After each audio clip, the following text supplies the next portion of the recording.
আল্লাহ তাআলা বলছেন, খবরদার যারা বিশ্বাসী বলে নিজেদেরকে দাবি করো, আল্লাহ আল্লাহর রাসূলের নিয়মের বা আইনের উপর দিয়ে টপকে যেও না।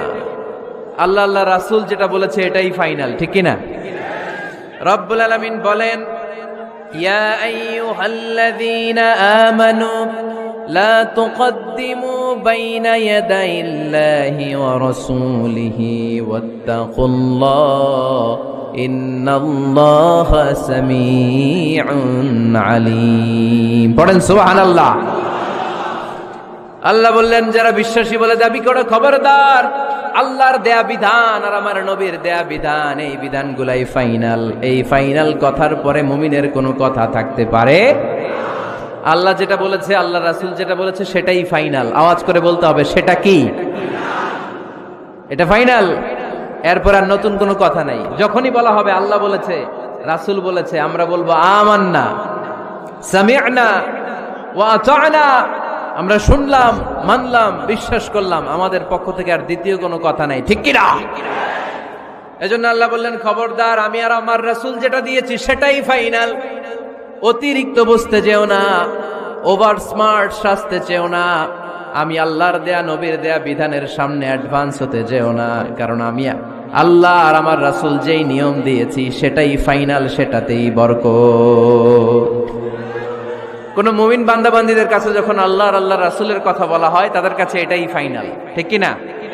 ওমা কানা লিমুমিনিন ওয়ালা মুমিনাতিন ইযা খাদাল্লাহু ওয়া রাসূলুহু আমরান আইয়াকুনা লাহুমুল খিয়ারাতু মিন আমরিহিম। মুমিন নরনারীর কাছে যখন বলা হবে এটা আল্লাহর কথা, আল্লাহর রাসূলের কথা, এটাই ফাইনাল। এরপরে মুমিনের আর নতুন কোনো চয়েস থাকতে পারে?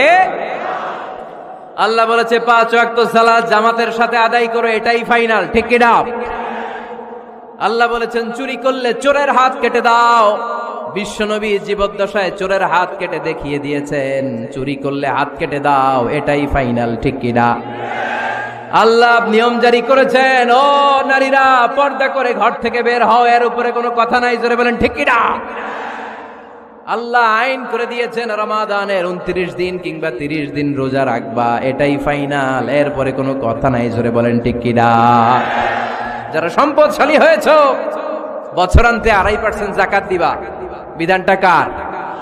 এটাই ফাইনাল, এরপরে কোনো কথা আছে? তার মানে আল্লাহ আল্লাহ রাসূল যেটা দিয়েছে এটাই ফাইনাল, এটাই সর্বোৎকৃষ্ট, এর চেয়ে উৎকৃষ্ট আর ভালো হতে পারে না, এটাই শ্রেষ্ঠ। এক সাহাবী বলল, আসুমুদ্দাহার, আমি সারা বছর রোজা রাখবো, রোজা ভাঙবো না। আরেক সাহাবী বলল, আ'তাজিলুন নিসা, আমি আমার বউয়ের কাছে যাব না, আজীবন বৈরাগ্য জীবন যাপন করব। আরেক সাহাবী বলল, উসল্লিল লাইলা কুল্লাহ, সারা রাত তাহাজ্জুদ পড়ব, ঘুমাবো না। এই কথা শুনে বিশ্বনবী রেগে গেলেন। বিশ্বনবী বললেন, কে কে বলেছে এই কথা যে সারা বছর রোজা রাখবে, সারা রাত তাহাজ্জুদ পড়বে, স্ত্রীর কাছে যাবে না? ইন্নী আখশাকুম লিল্লাহি ওয়া আতকাকুম লাহু, নিশ্চয় আমি তোমাদের চাইতে আল্লাহকে বেশি ভয় করি। আমি বিশ্বনবী সবচেয়ে বড় মুত্তাকি, আমি বিশ্বনবী সবচেয়ে বড় বুজুর্গ, আমি বিশ্বনবী সবচেয়ে বড় আল্লাহওয়ালা। তো আমি এত বড় আল্লাহওয়ালা হয়ে আমি 11 জন স্ত্রী রেখেছি, আমি এত বড় আল্লাহওয়ালা হয়ে রাতে তাহাজ্জুদও পড়ি, আবার কিছু অংশ ঘুমাই, আমি এত বড় আল্লাহওয়ালা হয়ে বছরে কিছু সময় রোজা রাখি, মাঝে মাঝে রাখি না।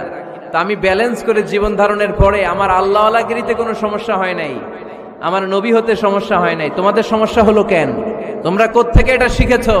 আমি বিশ্বনবী যেটা শিখিয়েছি এটাই ফাইনাল, এর চেয়ে শ্রেষ্ঠ কোনো কাজ আর হতে পারে না। চিল্লায় বলেন ঠিক কি না?